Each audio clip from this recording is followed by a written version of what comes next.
Hello mga kamama, magluto tayo ng shakoy, homemade shakoy. May dalawang baso ako na malamig. Lagyan ko ng Tapos kumuha ko ng isang bowl, lagyan ko ng flour, 3 cups na flour.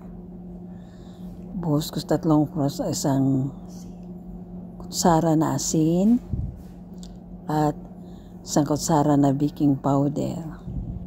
Yan ang mga kamama, homemade ko lang po to, konsumo ko lang sa bahay. Ito na po yung liquid na ingredients. Nilagyan ko ng isang itlog at ni-mix ko ng todo para ma-dissolve ang itlog. Pagkatapos nilagay ko na yan sa dry ingredients at doon ko na mikos-mikos ng todo. Ito na po, lagyan ko na po yung kalahating 2 tablespoon of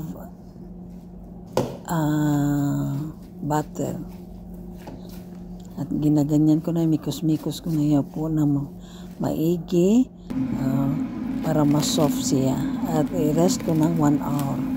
Ito na po ang resulta mga kamama at magmasa na tayo. Konsumo ko na lang po ito sa bahay. Katapos to, dito tayo mag-melt sa lamesa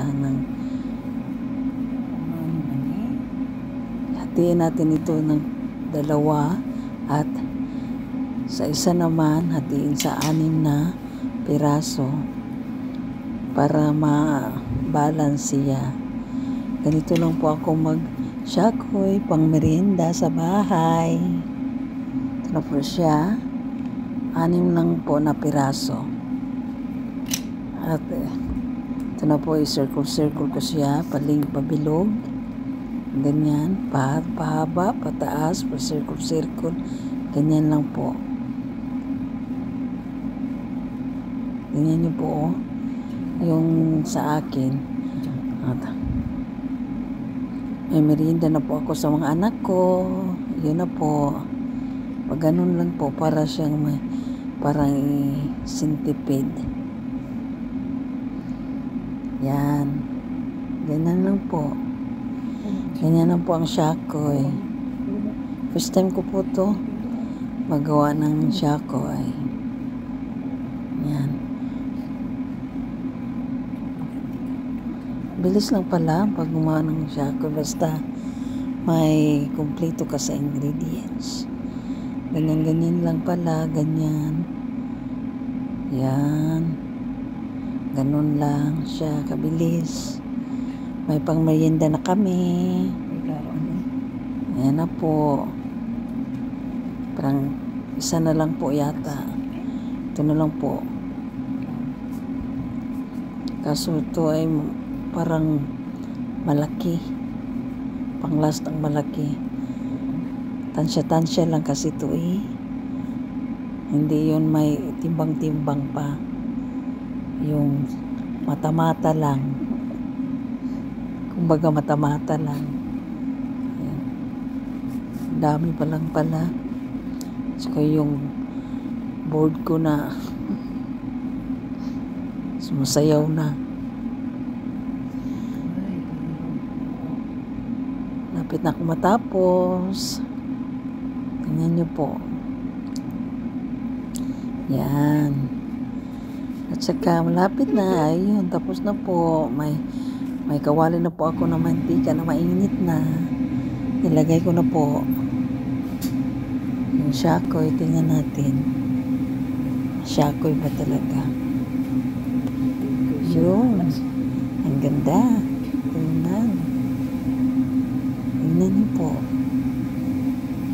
Wow. At saka ayun, taas na. May naka-brown na siya. Ay, malapit na ito. Malapit na po. Malapit na. Ayun, luto na po. Lagay ko na po yun sa isang plato na may asukal. Yan na po. Wow, sarap na po ito. Nilagyan ko ng asukal. Wow, may paninda. Ang init, ang sarap. Wow, ito na po siya. Merinda namin. Sakoy na.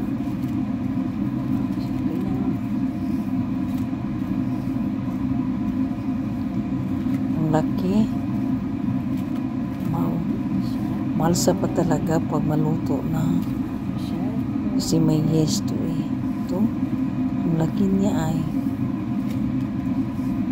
maalsa siya.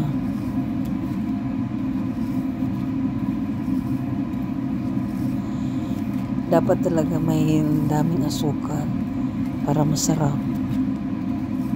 Balutin talaga ng daming asukal. See? Ang dami kong naluto. Parang hindi ito yata ani. Ang dami kong naluto. Ang dami namin merienda.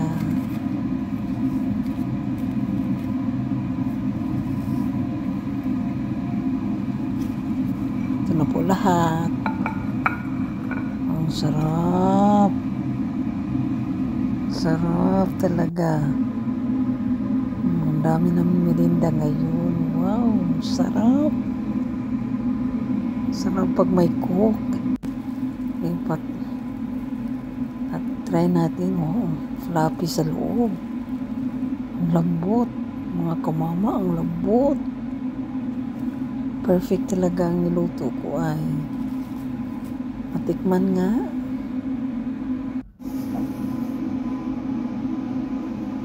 Ano po?